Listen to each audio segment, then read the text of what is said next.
It's so muted. That's the best thing. Because like normally we come in like saying some nonsense. We have no excuse but to be completely pro.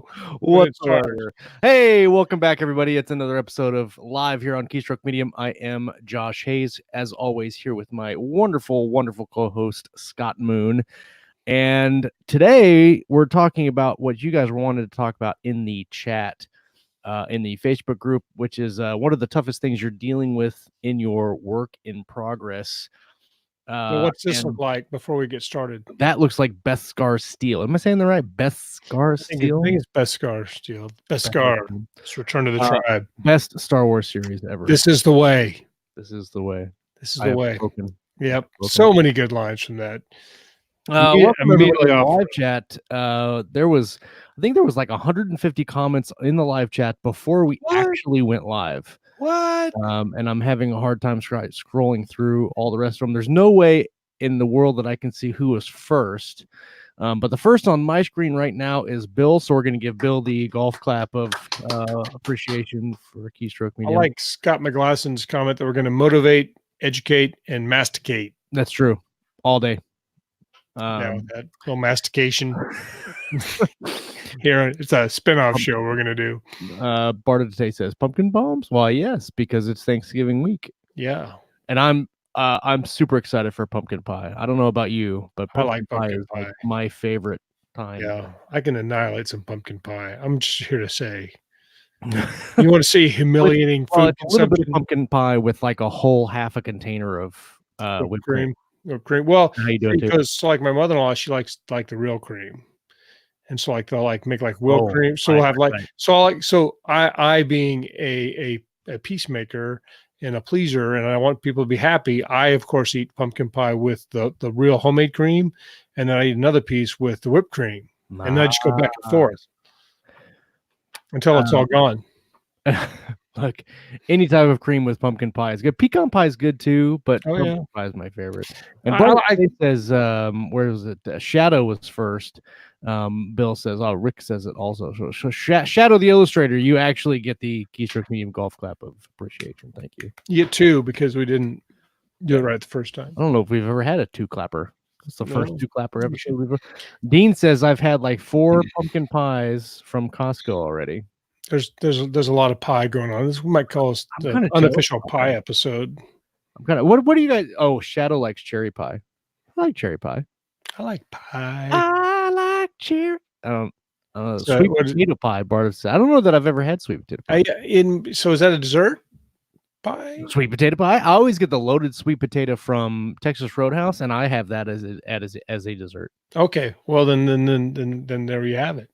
Jake Clifton Slater says, my favorite holiday, no gifts, no rituals, just a need for an appetite.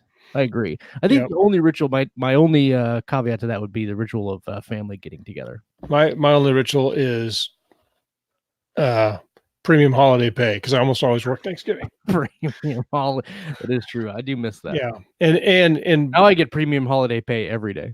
And unfortunately, premium holiday pay is usually earned because there's always some crazy dumb stuff that happens on Thanksgiving every year. It's like, what is Thanksgiving without a SWAT call out somewhere in the city?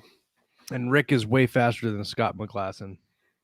I'm just going to throw that out there. Scott, you need to pick up your speed, McGlasson. Are we racing or what are they doing? Oh, I get it. They're typing. Yeah, good deal. That's right. Good. You know, we're 4 minutes and 42 seconds into the show and we haven't done nothing. Hey, I'm okay. We talked about pie. I'm okay with that. Because look, Thanksgiving. Look, I'll tell you the greatest thing about Thanksgiving. The greatest thing about the day Thanksgiving is the nap after the Thanksgiving meal. Oh yeah, because usually football's playing, and so you can hear the football sounds, and you can hear the sounds of your stomach just completely disintegrating all the massive amounts of food. Mm-hmm. And I'm all no matter what, I fall asleep after food. Yeah, it looks like a zombie plague or something in our house when I was growing up. There'd just be people passed out everywhere. What is this blueberries citrus pie? I don't know that I've ever heard of blueberry. I like blueberry pie. I don't know about blueberry citrus. I would eat it. We should have that. Somebody send us a recipe. Josh will make it. I will eat it. Their new show. Wait. Why do I have to make it? Because I can't make nothing. You know what's going to happen if I try to make food. Scott like, says the loosening of the belt of doom. Yeah, the doom belt. And Dean Floyd says eggnog. Yes, definitely. I started eggnog last week, so I'm already ahead of the curve there. Stretchy pants season. Let's talk a little bit about what we've been up to this past week before we get into thanking everybody and everything for everything and everything. I'll go first because I actually made some progress on Edge of Valor, actually, Enemy of Valor today. After, and this actually goes to one of the points we're going to talk about during the show today, is putting the pieces together. I have been working on the outline for the third Valor book for a couple weeks now, and it's actually one of the slower outlines I've ever put together. Usually my outlines are pretty fast. Usually I can have a full, complete outline done for a book in about a week. And this one's taken me significantly longer, only because I want to make sure that I have closure for the series and introduce different elements that I'm going to carry on. Excuse me. I want to bring closure to the trilogy and then bring other things in that are going to set up for other things further down the road.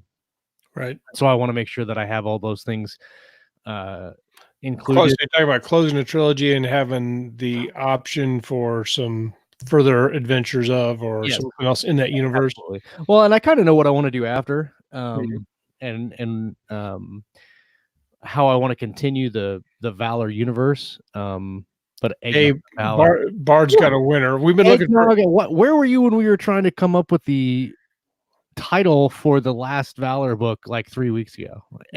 Eggnog of Valor. I think you can't. That's an E, because we're looking for E's. So we had Emu of Valor is when we came up with it.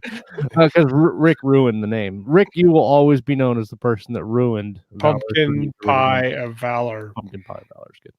That's actually pretty valorous. And so one of the things I've been doing with the outline and been doing in my writing time is making sure that I know the pivotal scenes in the book, and then going back and connecting those pivotal scenes. And that's been kind of difficult for me for some reason this time around. I'm not really sure why. I've got some really, really cool, I hesitate to call them battle scenes because they're deeper than that, but sections of the book that I want to include in, and now I just have to go back and figure out how do we get the characters there, what are the circumstances that led there, and it's just a lot of backtracking. And so I made a lot of those connections today. Got about 1,700 words done on it today. Nice. And so hopefully that'll carry through as we go on. So what about you, man? What did you do this week? See, so writing wise, where am I at? I've been working pretty hard on Descent of the Reaper, which is the last Descent of the Reaper. That's Descent of the Reaper. So it's kind of a double meaning there. They've been part of the second arc. So the Reaper series is divided into two arcs. The first 5 books is basically dealing with kind of his origin story and finding what happened to his mother and sister after all this tragedy happened in the beginning of the books, and kind of getting away or defeating the Union. And so the second 5, all the people that he's encountered in the first 5 books, there's 2 groups of people they're an Exodus fleet. So it's kind of a Battlestar Galactica-esque kind of thing. They need to find a home. And so they're going through here, running into all kinds of dangerous stuff. And so in this book, they've been in space, and those are fun to write, but after a while I get kind of fatigued with just writing lots of space battle ships, and I want them to do something on a planet because I enjoy that, especially with this cast of characters. So they found this planet, they have to do something there. Don't want to do too many spoilers, but so in one way it's a descent, because it's descent to the surface, but it's also, if you've read any of the books, the Reaper character is a pretty dark character that's kind of coming. You can't be a international or intergalactic assassin without maybe coming apart a little bit. So he's fighting against the descent into darkness as he kind of starts becoming about more than himself, because he's getting more and more people he cares about. He has a cause, and he's starting to realize for the first time that he's not just basically out there to get revenge and kick everybody's ass. So it's kind of a things, and it sets up the next 2 books. So there'll be a 5-book arc.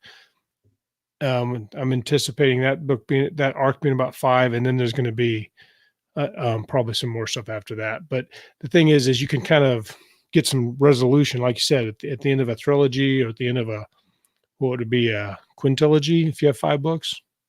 Is that right? Quinn is 5. Anyway, but the main thing is, and that's how Chaney likes to do it too, is he likes longer series, but you have to have an arc. You can't just have a series going for 20 books with just like constantly trying to get someplace. They got to get someplace sooner or later and have some resolution, and then have a new and important thing to happen. So I've been working on that. I finished up a 3rd revision of I had a book that I had been writing for Order of the Centurion, the same universe that Strikers War is in, but a different section of it. And that project has gone a little bit different way. So I've been working on that. I finished another revision of that, and probably going to another publisher with the blessing of Jason and Nick.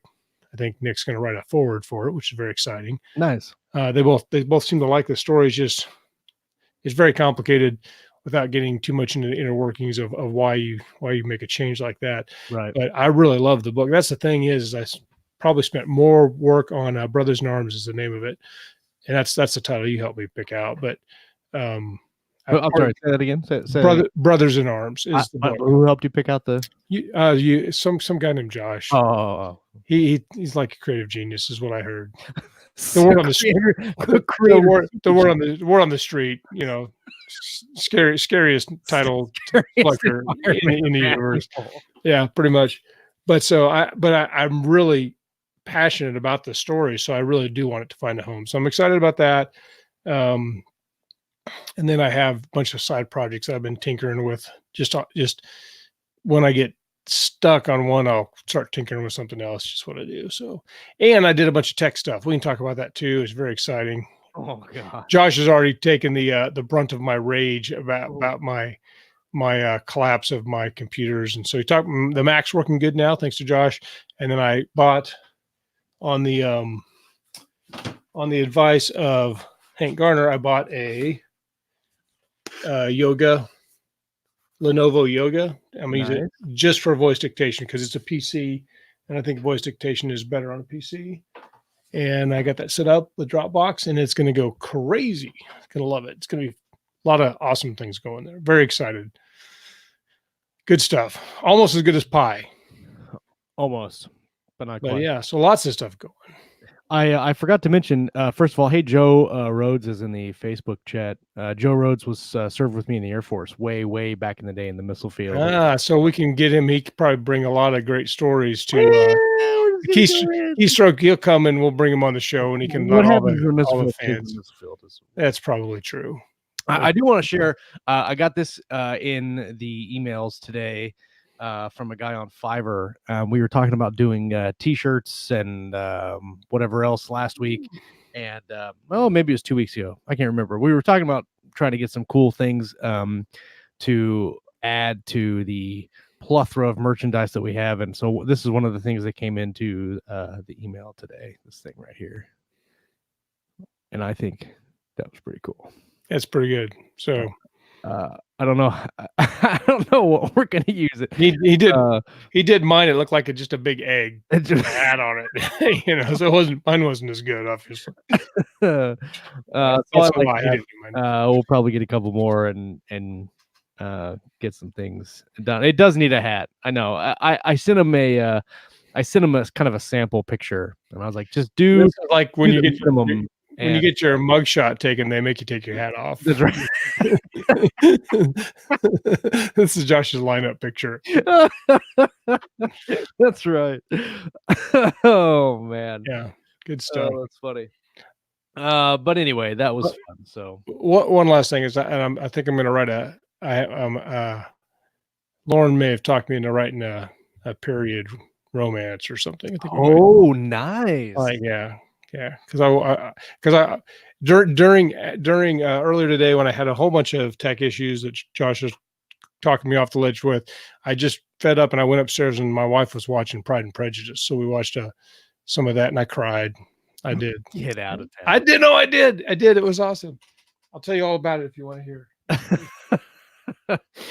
It's good writing. It's good writing. There's some good stuff in there. I don't know that I've ever seen Pride and Prejudice. There's one scene there where what's his name, Mr. Bennett, where Lizzie's the heroine, and she's telling her dad that she wants to marry this guy, and he thought she didn't like. But the thing that made me cry or tear up was the dad realizes that she's really happy, and he's so happy he can barely talk, and it made me tear up. It's true. It's true. Don't you think that a lot? I'm not scared to say it. Affects you more when you're when you have some context going. Yeah, exactly. Yeah. So let's talk about things that are tough in our writing.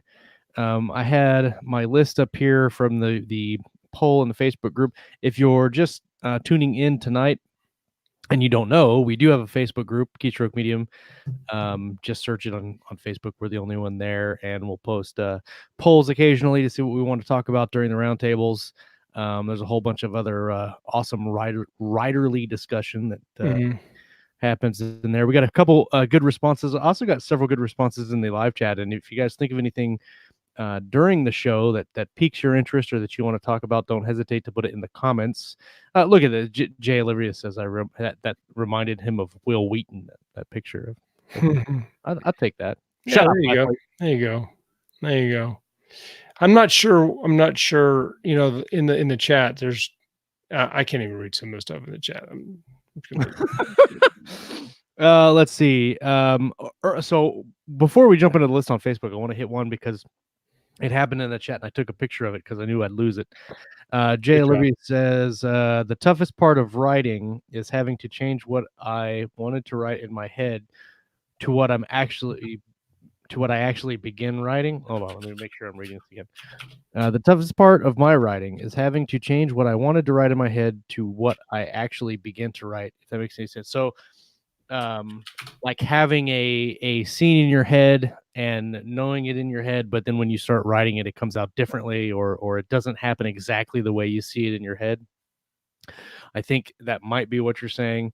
And I have that happen to me a lot, and that happens a lot when I outline pretty heavily, and then I get to a point in the writing where I'm going through the outline and I come to a scene and I've outlined that scene pretty extensively, and then I start to write it and it happens differently on the page, and that does kind of mess with me a little bit, in that now I have to kind of like step back. Like, for instance, let's just throw out a for instance and say that I outlined a scene that happened on a spaceship somewhere, and then when I actually got to that section in the book, it happened on a planet, right? So completely different setting, completely different rules of structure and all that stuff.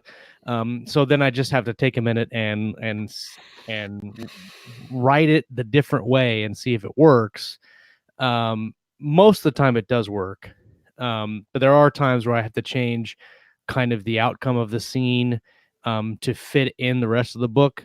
And a lot of times if I have something like that happen, like for instance, I had that happen in the end of Echoes of Valor, where I had to change the ending like 18 different times. And in my head, I thought I had the specific points already laid out. I was like, oh yeah, this is perfect. Well, then I got to writing it and it didn't happen that way. I had to completely change where I had the Marines. I had to change where they lined up. I had to change where the ship was positioned in the docking bay. Do you ever have them get there too soon? That's my usual problem with outlining, is like, I'll be like your docking bay thing. Yeah. They're supposed to be getting to the docking bay. I'll be writing a scene and then I'll go to the next beat and they're on their way to the docking bay and like jump the gun. You know, so now the whole thing's out of order and it's all jacked up. That's my hardest part with outlining. So a lot of times with that, like that's why I like writing in Scrivener, and I can just pull it around. Actually, one of our collective buddies, Devin Ford, had that issue where he deleted like 12,000 words and he didn't want to.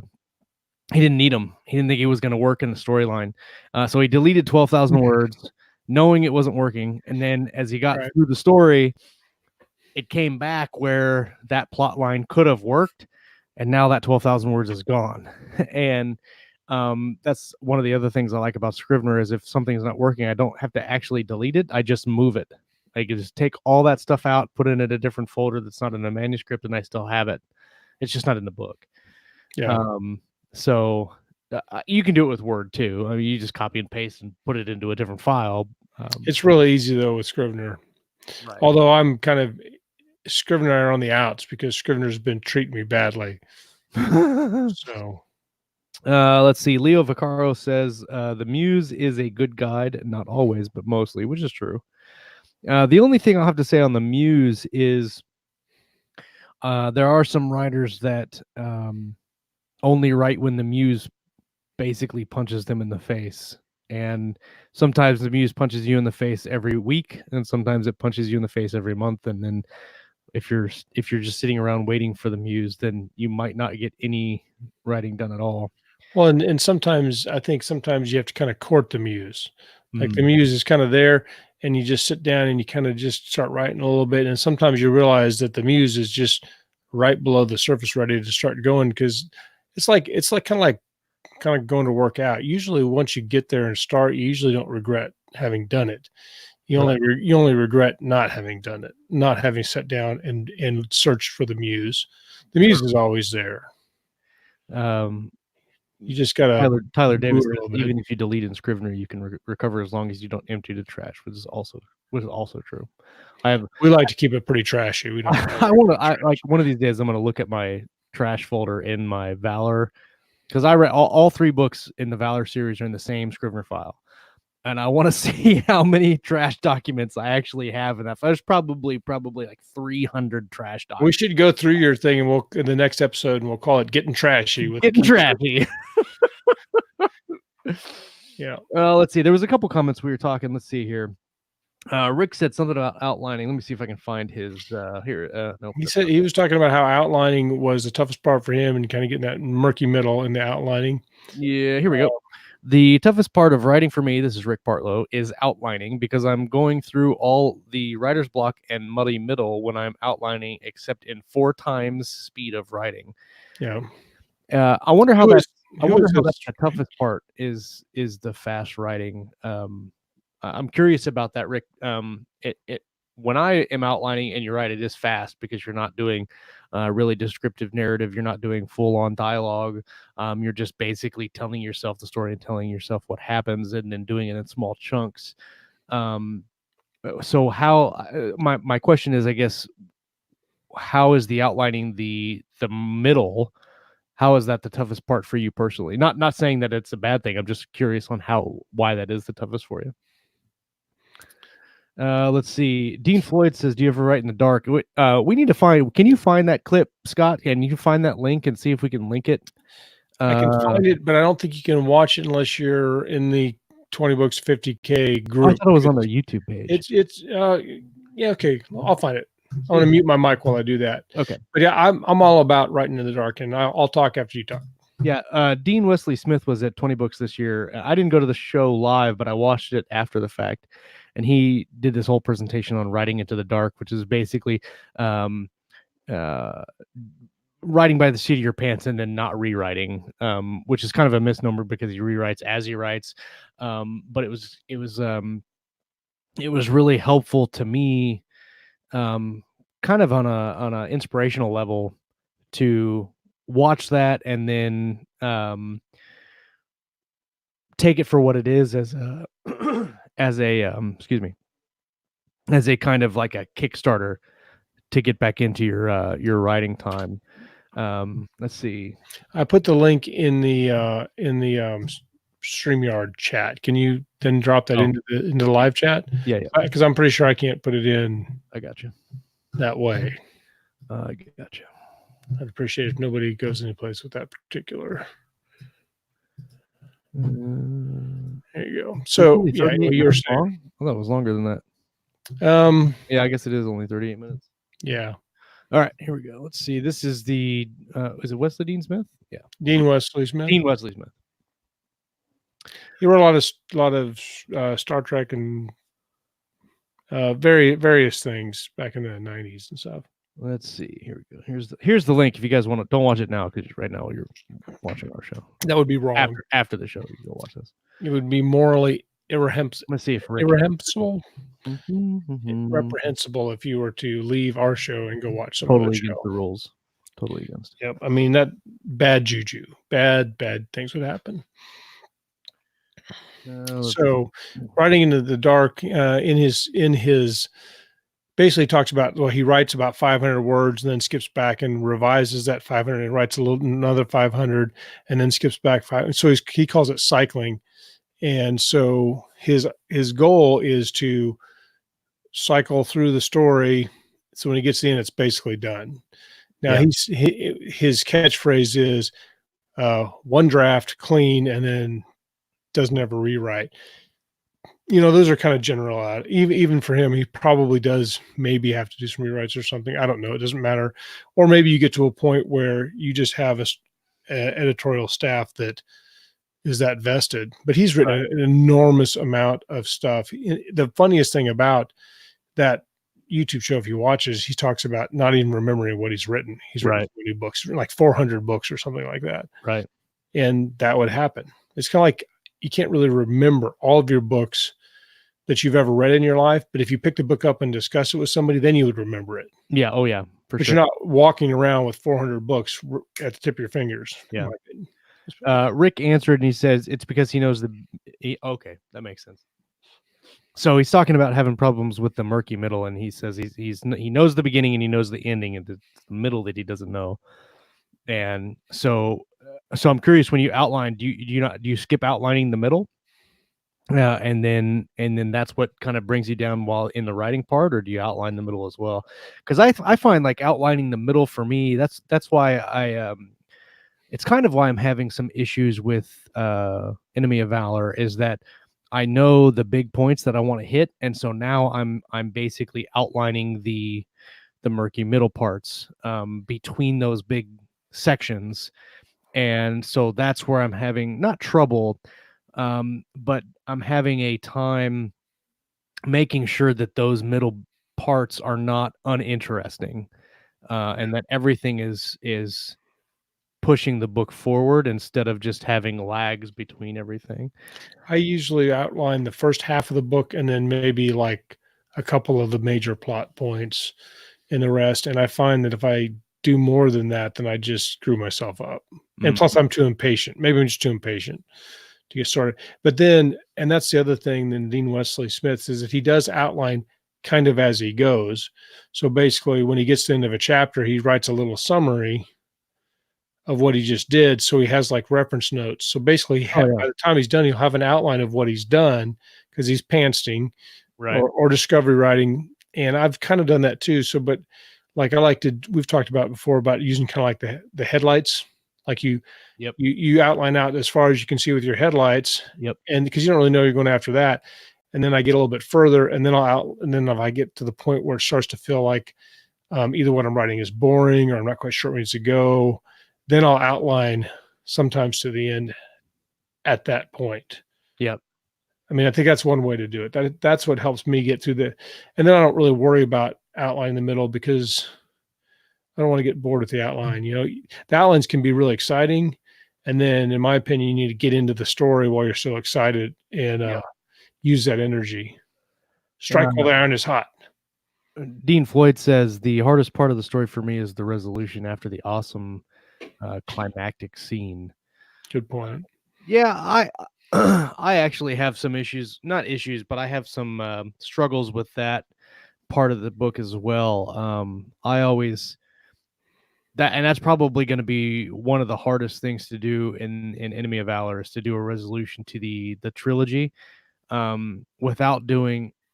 My fear is always that you run into doing like a Lord of the Rings type resolution. How do you mean? where you have like 4 chapters of and this is where everybody's at now that the whole thing is over with. And I don't want to get to the end of the book and then and then they were happily ever after and then they just went on to the next case. But I also don't want to just kind of, and they won, it's over. So that brings up a good point. So if, say, I think in another show we were talking about your hook or your setup or your first 25% of your book, that your hook or your intro doesn't have to be literally on the first page. It's good to have a great first line or a great first page, obviously, but actually setting up where the book's going can take a little bit longer. So if it does that mean that your ending should also take a little bit longer? I mean, is there balance? I mean, that's something to think about. I don't know if there's balance or not. It's funny because when I think of the structure of the book, you look at, so my books are about 100,000 words, and you look at book one's all messed up, but when you look at book two, the structure for book 2 is you have kind of a build up till about the third mark, and then you have another third of compounding everything, and then you have another third of bringing everything to a head. My problem is that I don't know that you could have a resolution that matches the lead up to, like, say, the inciting incident, because you have, like, if you do your inciting incident like 15 or 20% on a 100,000 word book, that's like 20,000 words. So I don't know that you could sustain a 20,000 word resolution after the big climactic event. Unless it was, I don't know. It depends. I mean, because so there's different things that happen. So you have a resolution, but you also might have kind of some resonance, or it just depends. I think it depends on what the characters, just the pace of it. I mean, I think the story should decide. If the story says, "Hey, they ride off into the sunset," but if the story, if you're really into the characters and you can't just let them go that abruptly, you need to kind of ease off the gas pedal. Maybe that's okay. I guess it depends on the story. I know that genre. I know that with the third Valor book, I'm probably going to have.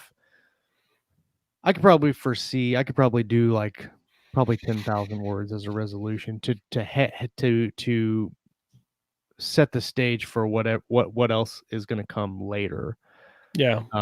And make sure that everything in this trilogy has kind of had its day in the light, and that we're closing that all off. Well, most of it anyway.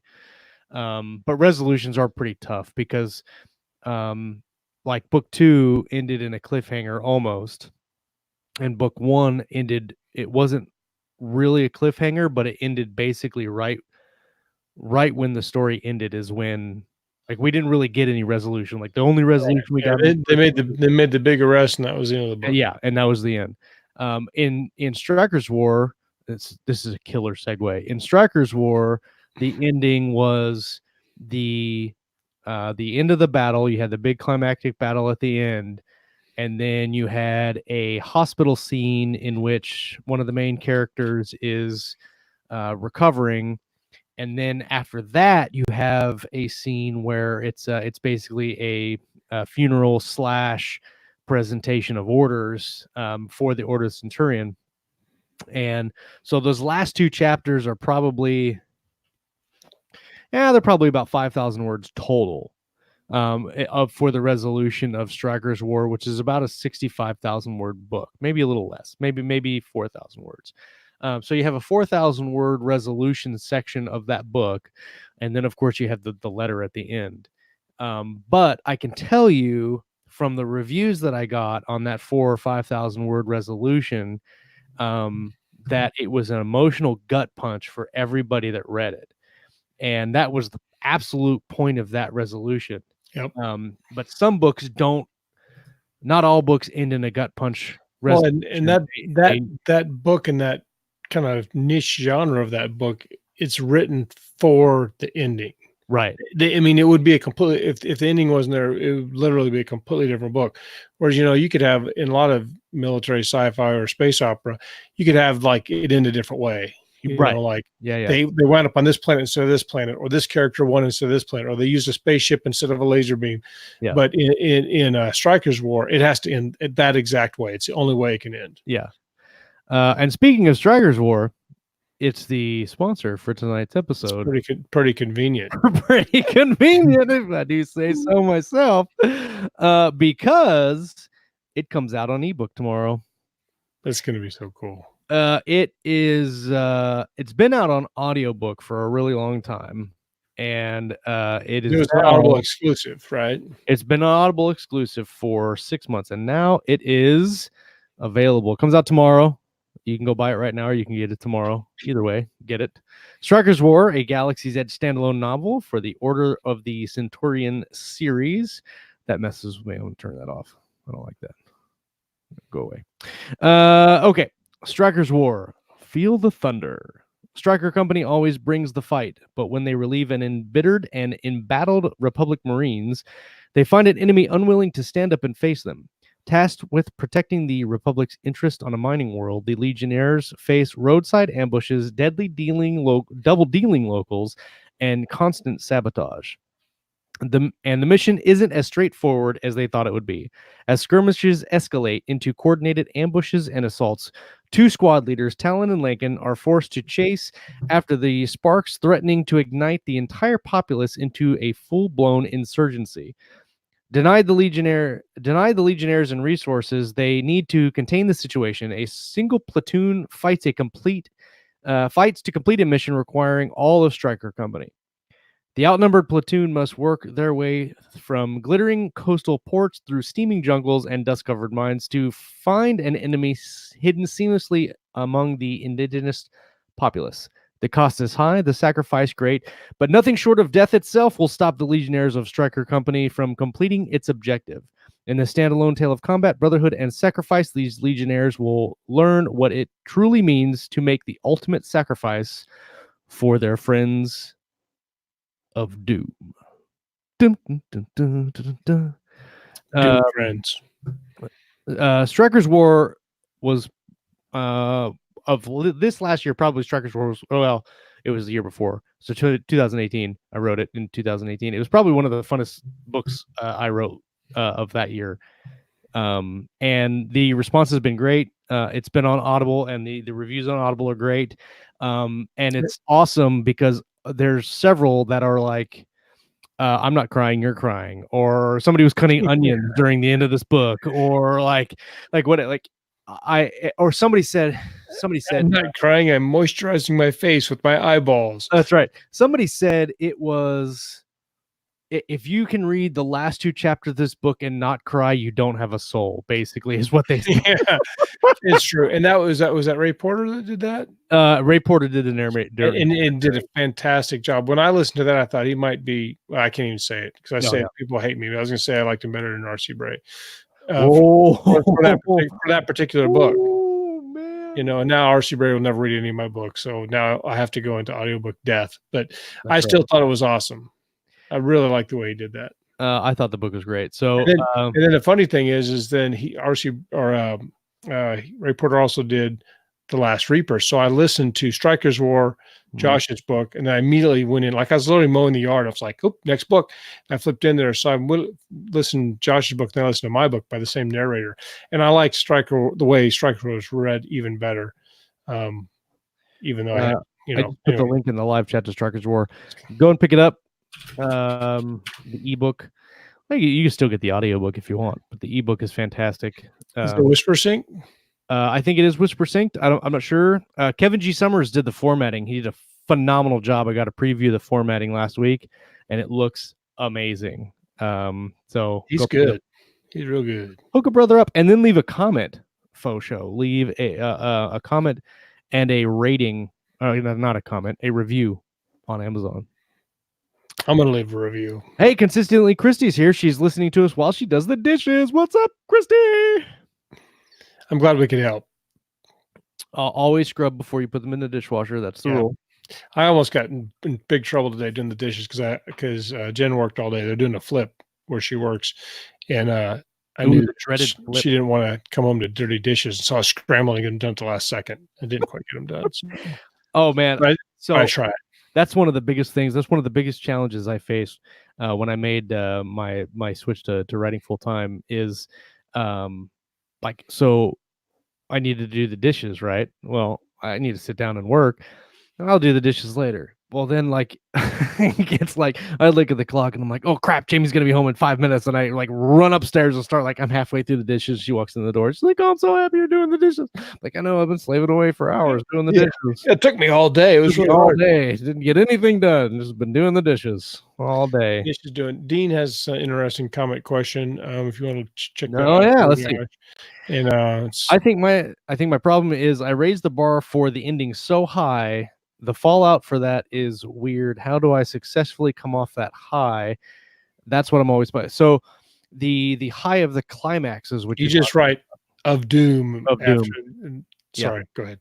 No, I think that's a valid question. I think one of the things is you're waiting for so long to write that climax as you're writing the book, and you get to that section and you're like, I'm finally writing it, and you write it, and that's what you've been building up to the whole book, and then you write it, and then you're like, all right, I'm done.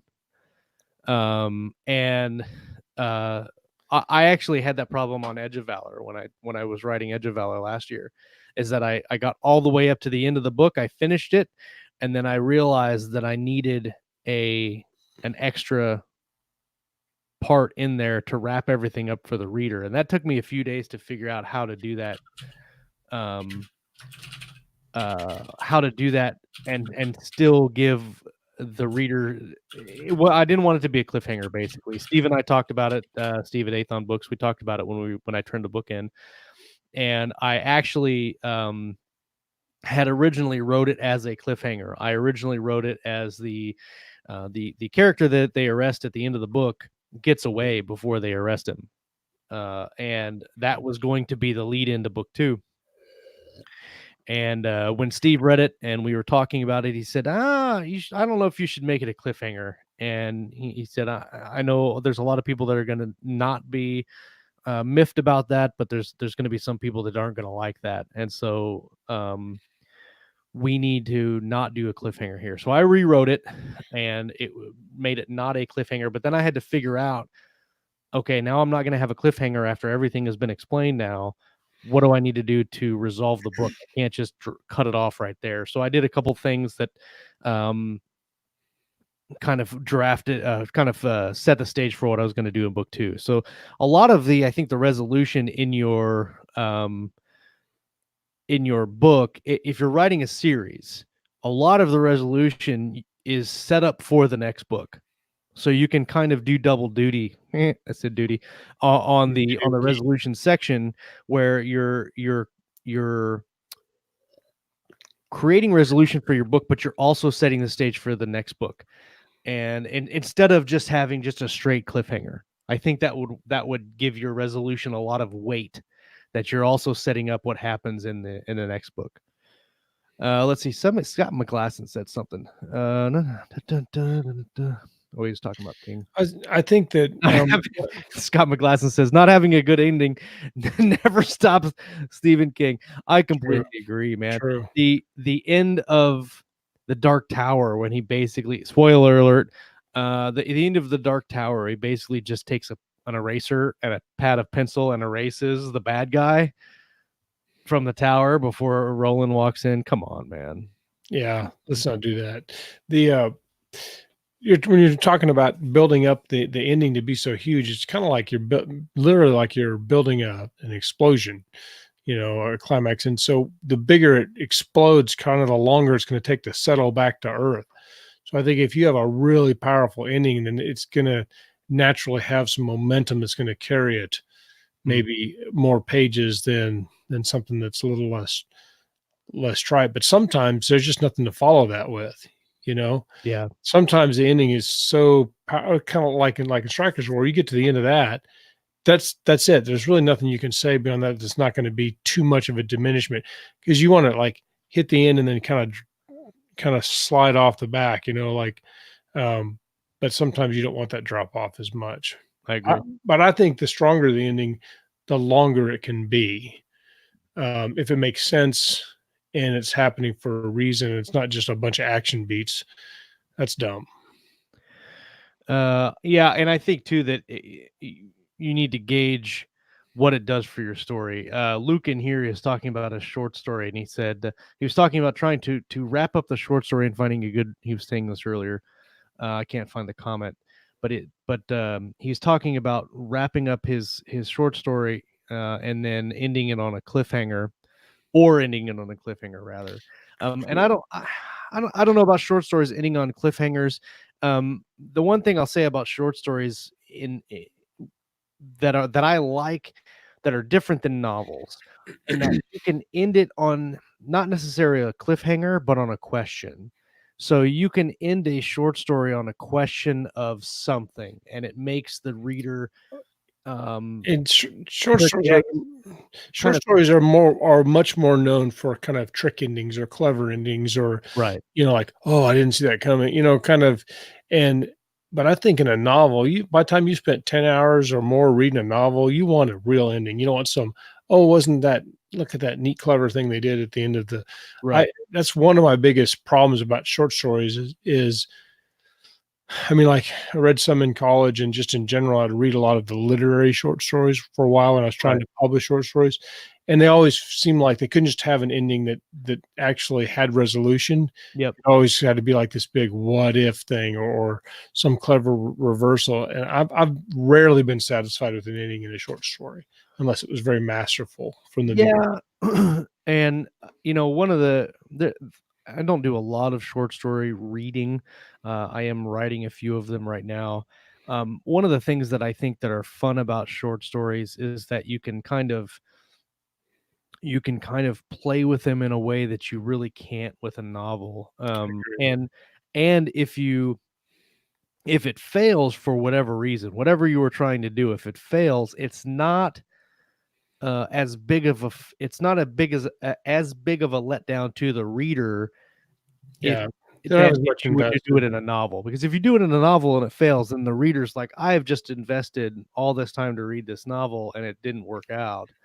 And in a short story, it's it's not a huge time investment. Like one of the first stories I published, actually I think it was the first story I published, it's not published anymore, was a short story called The Watch. And The Watch was really an experiment in structure. And basically what happens in The Watch is I start with the end. It's kind of like if you've ever seen the movie Memento. The short story starts at the end and ends at the beginning, but it's written backwards. So if so you have a chunk of the ending is here, and then the next, like chronologically as you're reading it, the first chapter is the last chapter of the story, but it's the first chapter of the story, and then after that it's what happened before, and it just kind of leapfrogs back. So ending, what happened before, what happened before, what happened before, until you get to the beginning. And when you get to the beginning and you realize what precipitated everything, that is the complete aha moment of the story, and then it all makes sense. Because I created it as to give the impression that he's running away from this super mysterious thing. Like he's running away from the super bad guy people, and they're trying to get him. And as you read back and you get to the beginning and you realize that it's not anything what you thought it was, it's completely different than what you thought it was. That is something that you could do in a short story that you couldn't do in a novel. You really couldn't do that in a novel because you can't keep that that level of suspense up for that long. Yeah, it's too heavy. Be too heavy. Yeah. By the time you did it for a very long time. And Guy Anthony DeMarco's here in the chat. Let's see. Happy Thanksgiving to those that practice dinosaur murder rituals. I guess because turkeys are dinosaurs. I get. I'm down with that. What are birds are descendants of dinosaurs? Yeah, they have it coming. I'm okay. I'm with that. So Scott McGlasson says he's a little worried about his work in progress because the first book doesn't have a real climax. The problem isn't resolved. It's nakedly the first book in a series. It's a setup for the second. So, I mean, I guess I'd have to read it to know for sure, but I don't know that. I think there's more than one. So, in my opinion, to finish a book, it doesn't necessarily have to have resolution. It is important. Resolution is one way to end a book, and it'll always have a certain level of resolution. But what you're really looking for is a satisfied reading experience. So one of the blogs I read a while back talked a lot about resonance as opposed to resolution, and that's why you can have some of the movies or stories you've read that don't really have. They kind of leave you, well, what really happened? That's why sometimes that works if it's strong enough. And so I think the reading experience, if you love the first book in that series, for example, and you want to see the next one, it doesn't have to have a big, massive car chase, super battle monologue of the villain getting what's coming to him at the end, like most movies do, is my opinion. So all I'm saying is that there's more than one way. It's not just about resolution. It's also about the reading experience and whether or not the reader is satisfied and happy. And when they say resonance, you're talking about, you ever read a book or seen a movie where you think about it for days afterwards? Like Inception. Like Inception, yeah, and you don't really know because there's no resolution in that. Yeah, there really is no resolution. I mean, that is actually the only long form story that you can say has an ending with a resolution that is not a resolution, but it's still okay. But it's still satisfying. You're still very satisfied, and you kind of wanted it to end that way by the time you get there. Or like, what's the one? The Departed. I always get that title wrong. Oh, the one with all the stars. Well, it had Leonardo DiCaprio. Yeah. He's an undercover, and and everybody basically dies. It's if you're looking for a happy ending, is obviously not in some of those things. But when you walk out of that movie, whether you watch it at home or at the theater, when you're done with that, you're just like stunned because it's so powerful, and it's not really a resolution. It's resonance. It's the power of it. It might not be a resolution, but it's an ending. So some stories don't need resolutions; they just need endings. Right. And I think The Departed is a really good example of that. Seven is a really good example of that. Yep. Where there is not a resolution at all of any kind, but it's such an emotional gut punch of an ending, and at the same time poetic in the entire, like, the overall view of the movie, of the story. Yeah, the ending could not have been more perfect, but it didn't have a resolution. And Jay Livius says that it's like The Mist. Yeah, almost exactly like The Mist, short story, where you have the ending that is heartbreaking, and then you realize that the heartbreaking was unnecessary, and that's a really difficult ending to pull off, and you couldn't do it with every book. Back to Scott McGlasson's comment about his story. I think in a book one in a series, you definitely want to have, you don't have to have a resolution on the arc, but you need to have something that is finished in that book that you can point to. Yeah. You need to introduce and then finish something in that book that you can point to and show a progression of that self-contained thing in that book. We talked about that a while back. I can't remember if that was on the show or in private. We were talking about the resolution of a strong subplot. Yeah. So sometimes as your main story, like I said, it's not really going to be, it's more of a setup for the second book. But like you said, something has to be resolved. There has to be something. And that's a good way to get a sense of completion, because you can have 2 or 3 subplots. You round up, or you tie off all of the subplots, but the main plot is a little bit not quite as certain. Well, I think that might be a way to be. You can have a you can have a couple different threads going on throughout your story, and you have the main series thread that you're going to continue to go and explore and develop as you go. But then you have several smaller threads that you can resolve in that book, and those can be the resolutions in that first book, where people get a satisfied feeling when they're done with the book. They're like, okay, we accomplished something in the book, and now we're going to go and do something that's bigger or different or more important. I think you need to have something that ends the book. I think a lot of the things that I don't like about some indie books is that they base on the series, and so they write to the series instead of writing to the book. And I think that you're doing your book and your readers as a service if you write to the series and not to the book. And what I mean by that is, writing to the series means you're not paying attention to the one book that you're working on at the one time. You're just basically building to bigger things.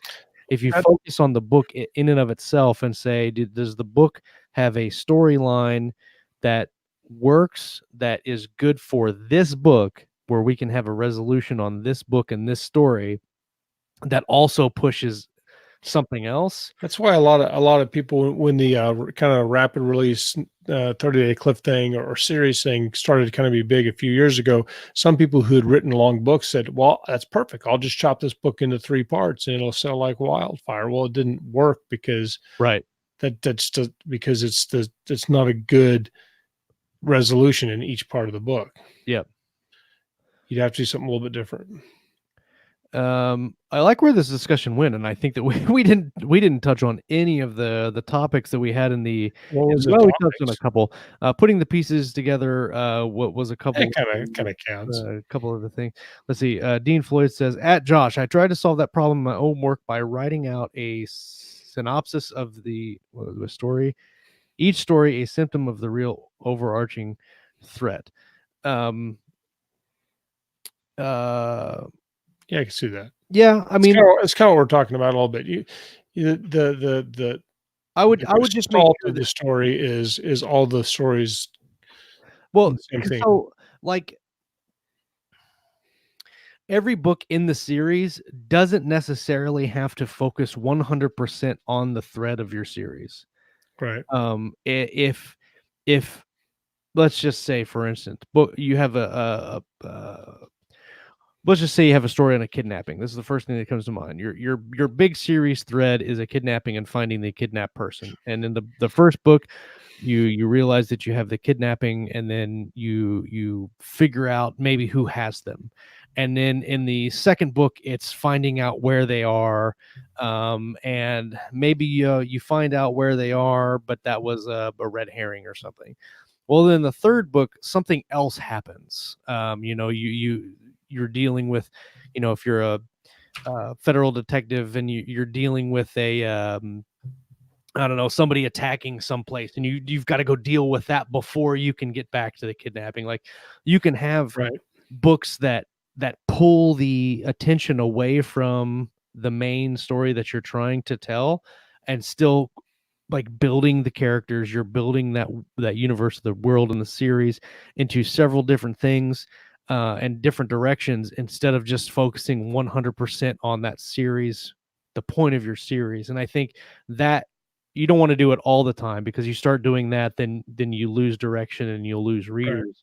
But it's a good way to make it not so linear, Right, exactly. Because in life you would have more than one challenge. Yes. And so you might be trying, this is your goal, but you also got to deal with this other thing, and they're related, but intertwined. Scott, we want to talk about a little bit of the first thing they have on our poll here, and I think you can speak to this a lot here. We might go a little bit over, but that's okay. That's cool. One of the things that our listeners wanted to talk about was finding the time to work on your work in progress, or finding the time to write. And this was the most voted on, added by Lauren Moore. Hi, Lauren. Most voted on section, most idea of this, what is the toughest thing you're dealing right now and working on your story project? I think 28 it's people voted on this one. I think it's the one thing that every single person is worried about or has a problem with or complains about is, I don't have time and stuff like that. So there's several things, and I've talked about them before, but I think as a starting point, generally doing the most important things first is going to be a good place to start. So Stephen Covey and his habits of seven habits of highly effective people, they do a quadrant. So you have and I'll probably mess this up a little bit, but basically you take a piece of paper and you divide it into 4 parts. And in one part you have things that are important, things that are urgent, things that are not important, and things that are not urgent. And most of us live in the urgent. And those are emergencies, things we can't get away. We got to, stuff that's out of our control. But things that are important are things like writing your book, going to the gym, spending time with your family, things that have long-term benefits, but you don't necessarily have to do them by 5:00 on Tuesday. Right. You got to kind of do them all the time. So I think you do the important things first, and that helps. Now, so when it comes to the writing, what's the most important thing? Is it just the writing? Well, and so that's going to depend on where you're at in the process and what your process is. But I think, we can go off into some of the minutia of like, are you going to set goals for this many words per day, or do you have this many projects? But the main thing is identify what you need to be working on. So like for me, I want to write full time. I know that writing the Reaper books makes me the most money, and I also enjoy it. So it's kind of a win-win. Yep. So I write the Reaper books first. And then if I get to a certain point, then either because I've written a lot of words for Reaper and now I've earned some time to do my own stuff, or I'm just stalled with the Reaper, but I want to keep going, but I'm kind of excited about some other ideas. So then I'll write those sorts of things like that. So yeah, Dean says he has those 4 square priorities on his desk at work. It's a good thing. It sounds simple, but that deal about important versus urgent is a really critical distinction to make in your life in general. So first, I think start early as you can. Try to do it first. Like don't have your phone on. You got to be kind of selfish, but that the main thing about I completely agree, because that. Yeah. I mean, now it's a little different schedule wise, but when I was making the change and when I made the decision that I wanted to do it full time, absolutely getting up early. And for me, it was getting up early and getting it done first, and then because then you don't have to deal with and then the rest stays a win no matter what happens. Yeah, exactly, because then you don't have to deal with the anger and the frustration of, I didn't get my words, I'm so mad. And then everything that happens to you after that point just completely and utterly frustrates you. And you're so frustrated by the time somebody says, okay, fine, go write for 4 hours. Right. But now you're pissed off and tired. Right. So there's another great book, and I can't remember the name of the author, but it's called 2K to 10K or 2,000 to 10,000. Oh yeah, 20K to 10K. 20K to 10K. It's 2K to 10K, and it's about writing going from 2,000 words a day to 10,000 words a day. Rachel Aaron, I think that's correct. But so they do the triangle. So she talks about planning. She talks about doing a journal. So we're going to dovetail into what we're already talking about, doing things first. It may not be doing things first thing in the day for some people. What she does is you log all your time and you find out what is the most productive part of the day for you. Yeah. It's probably, and I did a lot of reading on it, science says it's probably going to be early, because basically you wake up, your body's ready to do things. By the end of the day, you've used up all the glycogen in your brain, you're tired. But that doesn't mean it's going to be the most productive. You might find that due to your work or your family, you might have a really natural break at between 2 and 4 every day in the afternoon. Yep. And so then that's why she tracks the words, is so it's not so she can say, I wrote this many words. It's to say, what is my best quality time? Mm-hmm. So my advice for finding the time is, 1, try to do it first. 2, try to, whatever time you get, make it the highest quality possible. So 30 minutes of high quality time is better than 2 hours of 5-minute spurts. Cause like there's some days when I can only get my writing done in 5-minute bursts. and it'll take me 11 hours to do it, but I'll get 2 hours of writing eventually. And that is exhausting, and it's not really very efficient. Whereas if I had 30 minutes completely undistracted, focused, when I'm physically at my best and not tired, I could probably do 4 hours of work in 30 minutes. So that's one thing. And I think it's tough. It's tough for a spouse and a family to give you that time, especially because they want the time too. But sometimes you project, though. We've talked, and I keep interrupting, but no, you're fine. We talked about this, and I've had the same thing where I would come downstairs to write, and I would assume that my wife and my kids are mad that I'm not up there spending time with them. Right. And when I go up, they'd be like, "Why aren't you downstairs writing? We told you to go write." Well, I'm too guilty. I'm too guilty because I'm downstairs. But the thing is, I projected what I think they're feeling, and I think they're going to be resentful of my writing time. But that's not always the case. Yep. That's not their fault. That's my fault.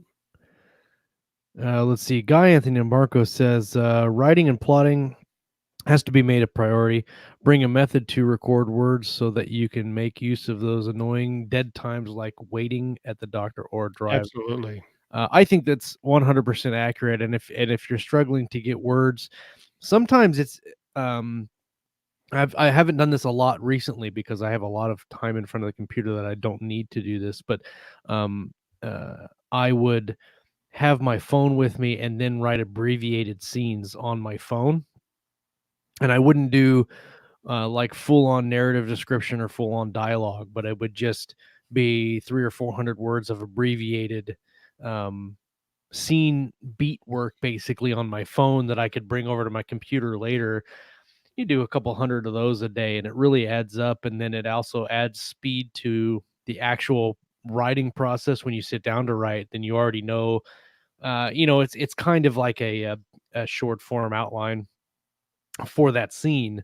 But it helps speed up the process of actually sitting down and writing because you've already kind of prepped those.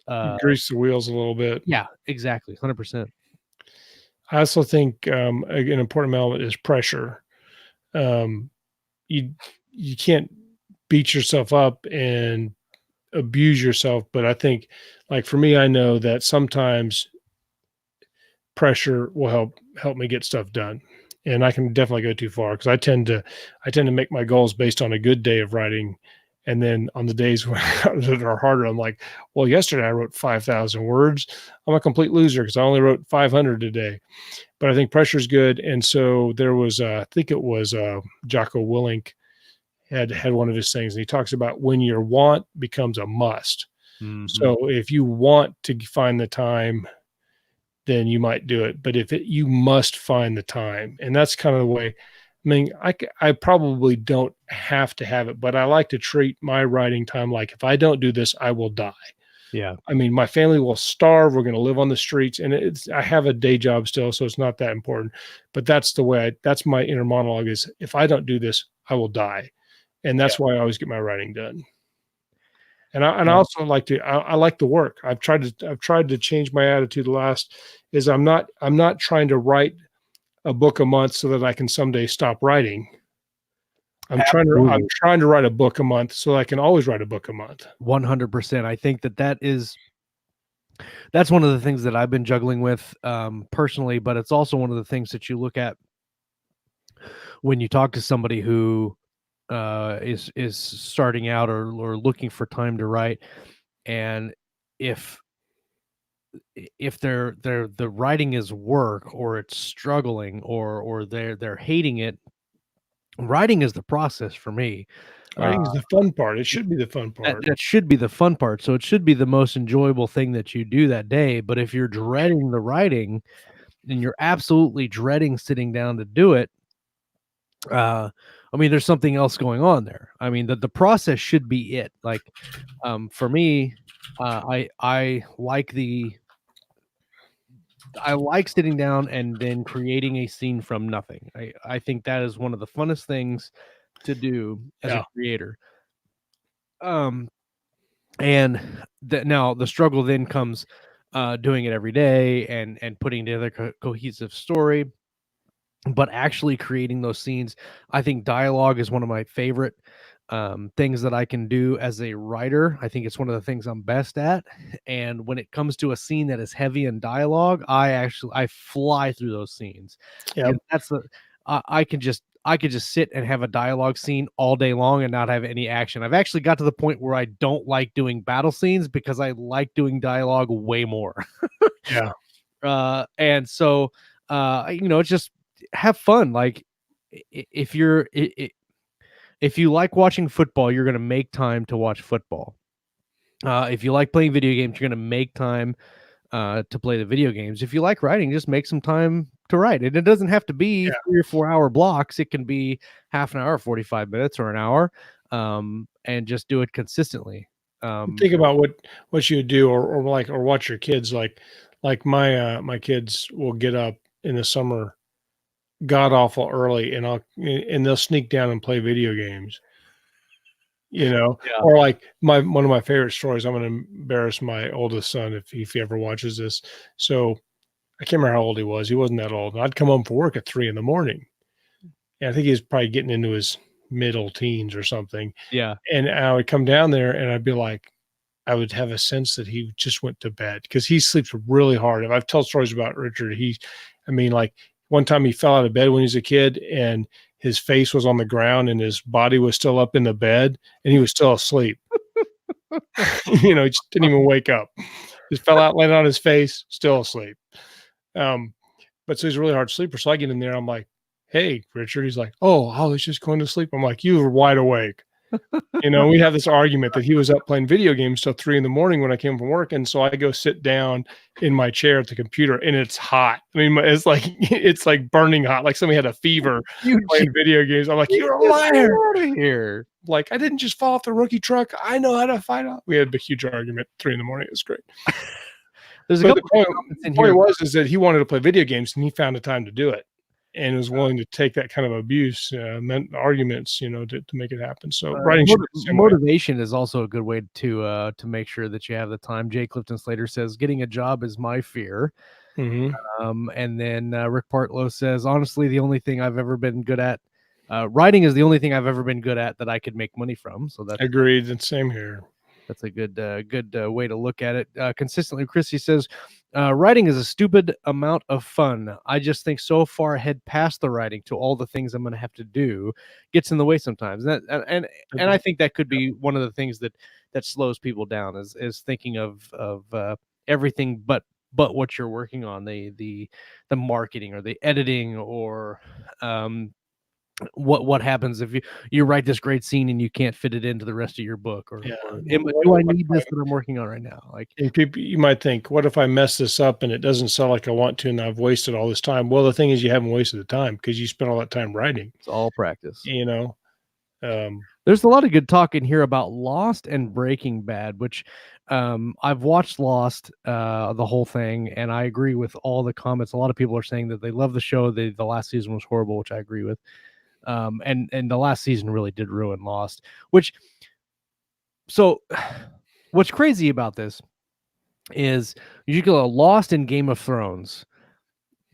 Lost, I don't know to that extent, but while it was on, Lost was pretty much the biggest thing on TV. Oh, it was huge. And then the last season came out, and then the last couple of episodes happened, and everybody hated it. And it was a joke. I love Lost. I have like the Blu-ray copies of like season 5. Still have them somewhere. I watched it religiously. I was like a Lost maniac junkie. I would do all like the conspiracy theories, and I'd go on and do all the Dharma Initiative websites when they used to do that kind of tie-in stuff for the thing. You try to find out the mysteries and stuff. I was all about it. The last season happened. I haven't watched Lost since. And the same thing happened with Game of Thrones, the series. Like I could watch the series over and over and over and over and over again until the last season came out, and then just kind of done with it. But Breaking Bad, somebody mentioned Breaking Bad. I just started watching that, and I'm on season 2, and they said they were on season 2 as well. I just started. I'm still on the first season, I think. And they said in their comment, and I have heard Oh, here it is, Jay Livia. I'm watching Breaking Bad for the first time, still on season 2, but I have heard the ending for the whole series is amazing, so I have high hopes. I have high hopes as well, and I hear the movie that's on Netflix is really good too now. Yeah, we were actually working on Homicide the other day, and I was talking to a bunch of the Homicide detectives and lieutenant, and then we were talking about Breaking Bad, and they said watch the series, then watch the movie. It ties in together. It's awesome. It's the best thing ever. So they liked it. Corvo says, "I'm glad Game of Thrones totally didn't rush." It's true. It took their time. Yeah, Game of Thrones should have been like a 37-year series. Lou says, I watched Lost right after the season ended, so I was able to binge it. So my level of hate wasn't as high as those who waited years. Yeah, I could see that. Yeah.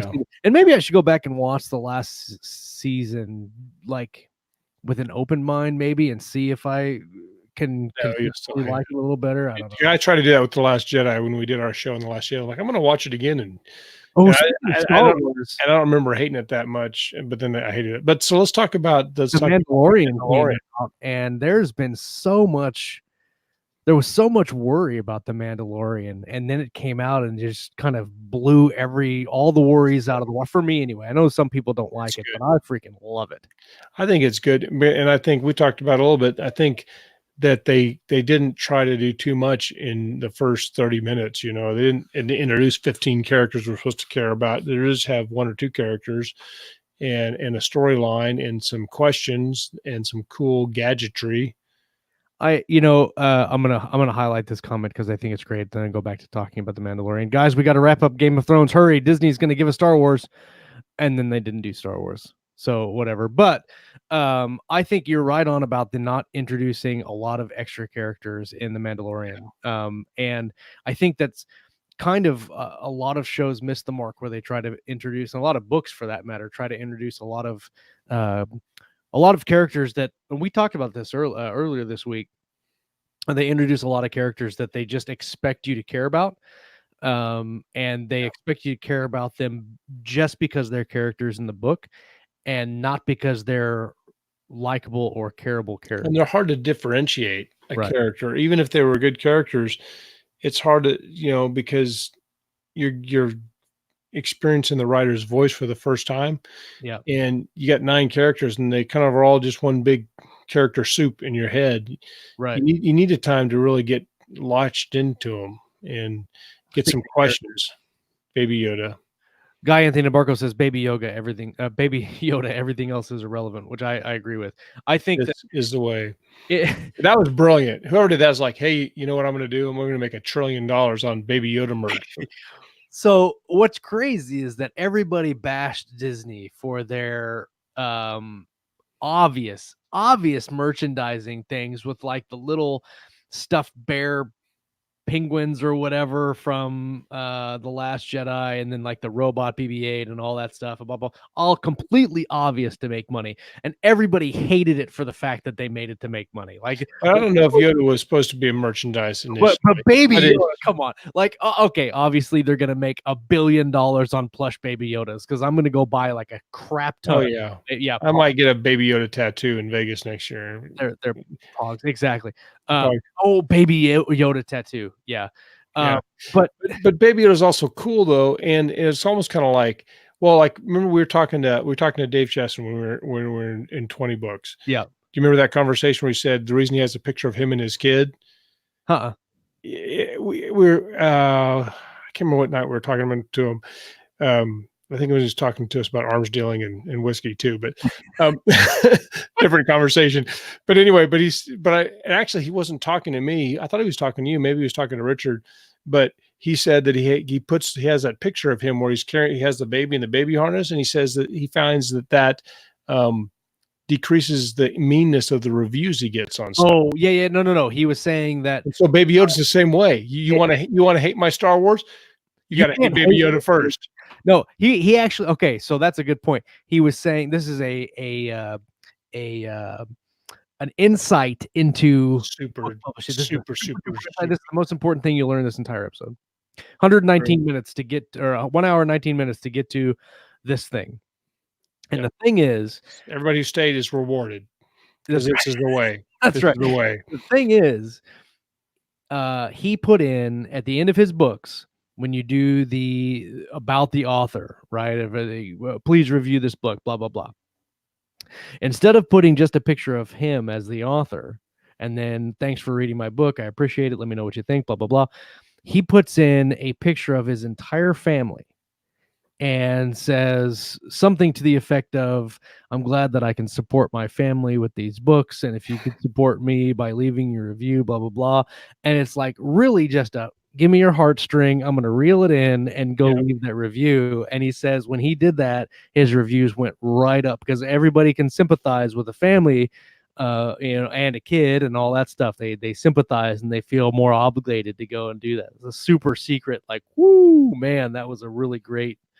I would never have made the connection, but it's true. Like, you look at a little cute baby Yoda in a baby carrying case. You're like, I want to help baby Yoda. But so here's the other thing about Baby Yoda is Baby Yoda obviously is adorable, obviously, but he can also like do force shit.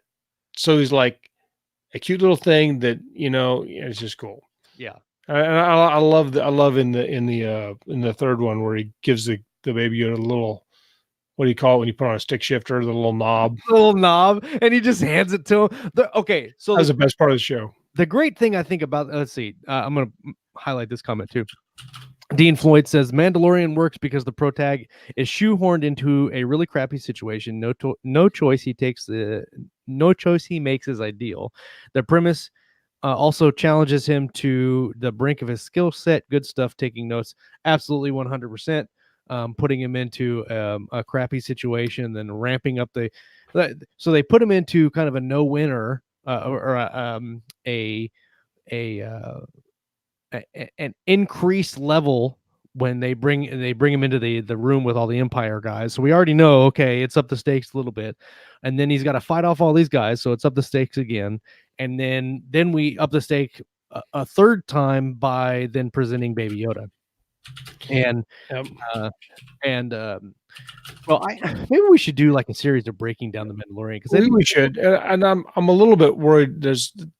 They are rushing a little bit because they could have spent several episodes dealing with kind of all of the uprising type battle thing in that. But I think that's because I think the Mandalore or whatever. I think what do they call that? The hideout or. Well, yeah, just whatever their base was at. But they said something about I can't remember the word they used for basically the fact that they're hiding. It will have to be relocated, the base. Oh, right. Yeah. So I think that's going to come later. Obviously, it's a little bit of a foreshadowing. Like, they're flying around spoiler alert. They're flying around their little Boba Fett jetpacks, right? Yep. Well, if they show up 15 episodes later and with jetpacks, you're gonna be like, so you got to plan. Yes, sometimes there's a bunch of these guys and they can do all this Boba Fett shit. Well, first of all, it's a super simple story that is easy to follow. Everybody knows Star Wars, right? So everybody's already into everybody's already into the universe. And then they do a super simple story that's super hyper focused on this one guy. He's mysterious. We talked about this too. The music is fantastic, and it's a homage to like the spaghetti westerns with Clint Eastwood. Yep. You can draw direct references, direct parallels between the good, the bad, westerns, those westerns, and the music in the Mandalorian. And I think the Star Wars is a western. You're right. It is. I've heard that reference made lots of times before. Also, did you see what Lou posted? Lou said it's gonna suck in the 4th episode when the Mandalorian finds Baby Yoda dead, choked on the shifter knob. True. Come on, Lou. It's really just a thing about child safety. You got to safety proof your spaceship. OSHA's gonna be all over him and his spaceship with an unlocked weapons locker and unsecure portable freezing caskets. Yeah. I had the most brilliant thing I was ever going to say, and I forgot what it was now. Womp. I feel so sad. It's I really like in the midst of the Star Wars conversation, Guy throws in a Star Trek reference, Kobayashi Maru. good job.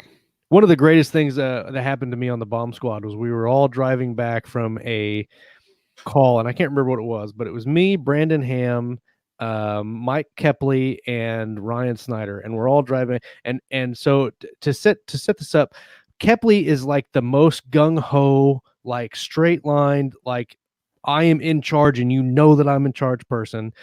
Brandon Ham's really weird, and Ryan Snyder's also kind of weird. So we're all driving back, and we're talking about this, like, I can't even remember what we were talking about. Some situation we were like hypothetically, like, what if we had a bomb here and a grenade over here, like blah blah blah blah blah. And out of nowhere, Brandon Ham goes, "Oh yeah, it was definitely Kobayashi Maru all the way." And me and Michael Kepley turned and looked at this guy and just lost it, just laughing out loud, because we could not believe that, one, he threw in a Star Trek reference, but two, that it was a Star Trek reference that was actually correct. And it was hilarious. Awesome. Yes. Okay, so here's the thing. I'm one of the things that is the most appealing to the Mandalorian for me right now is I'm really fascinated by the idea of the Empire on the ropes. And what are they doing, you know, and what kind of nastiness they're going to try to do to not, you know, get hunted across the galaxy. And so I think that's very intriguing. And I find it interesting that the stormtroopers seem like they got bloodstains on their they're all dirty. Well, they're all dirty and bloodstained and the Jedi, so it's after the Empire has fallen, right? And so I think it's interesting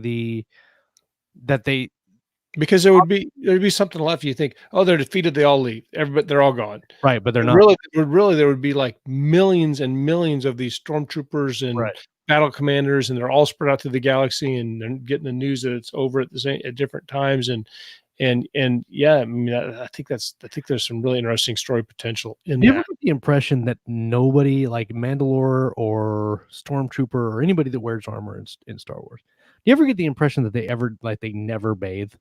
Well, they can't bathe. They can't take their helmet off. I mean, so do they have like a self-bathing issue? I mean, like I'm going to flush my Mandalorian helmet.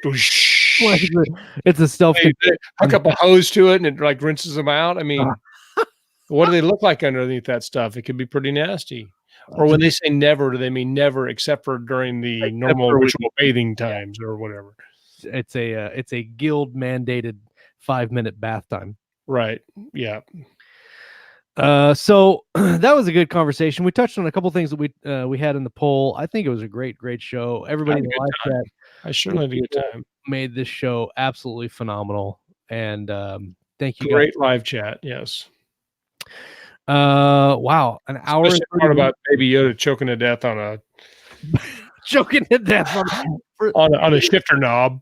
The thing that I thought, one last point on the Mandalorian, is they do a whole bunch of that subtle kind of stuff that really sets it apart from like other storytelling. It's really on the nose, where like you barely see him hand Baby Yoda the knob, because obviously Baby Yoda likes the knob, because otherwise it wouldn't have been missing, and he wouldn't have found it. Blah, blah, blah, right? That's a great example of show don't tell, because you basically show that that the Mandalorian's, you know, he's a hardened killer and weapons are his religion, but he's still kind of got a soft spot for the character. Also, Lou is on a roll with his jokes today. He says Mando takes off his helmet to reveal a smaller helmet.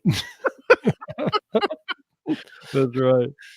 Yeah. Cool. Well, I think we're going to wrap it up, guys. Everybody that joined us in the live chat, thank you guys for joining us and hanging out with us tonight on this Monday. As always, it's always rambunctious in the live chat, and there was like I think 3,000 comments in tonight's show. I couldn't quite actually post them all, but thank you guys for participating in the conversation. It's always great to get your guys' input on the topics. It sure makes it fun when we have a good live chat, which I always do. Can you remember when we were doing this and nobody watched? Yeah. We were like, what should we talk about next, Scott? Oh, I don't know, George. Let's talk about something else. Well, yeah, and it was easy in the beginning because we'd have like 2 people in the live chat. So it was like, well, why don't we just have them on the show with us? Because that's right. Just the 3 of us. Good times. If you're listening on the audio feed, we do live shows Mondays and Thursdays at 8 p.m. Central. It's 9 p.m. Eastern. You can check us out on Facebook and on YouTube. We simulcast our shows there.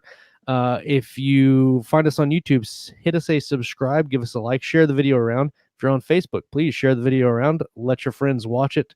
If you know some writer peeps, have them come hang out with us on our show, and we'll talk with them, and they'll talk with us. I think we should change our logo, our outro to "This is a way," so it's not quite the same as "This is the way." This is the way. This is a way. It's a way to talk about reading, writing, and everything in between, and all that good stuff. So, holy crap! You just took the ending from me. No, you got to do it. You got to do it. All right, guys, we are going to dip out. I hope everybody has a great Thanksgiving. Don't eat too much turkey so you can eat way too much pie. And we'll be back next Monday. We're going to talk about some reading. We're going to talk about some writing. And, of course, everything in between. Right, y'all, on Keystroke Medium. Peace. Laters. Gobble, gobble, gobble.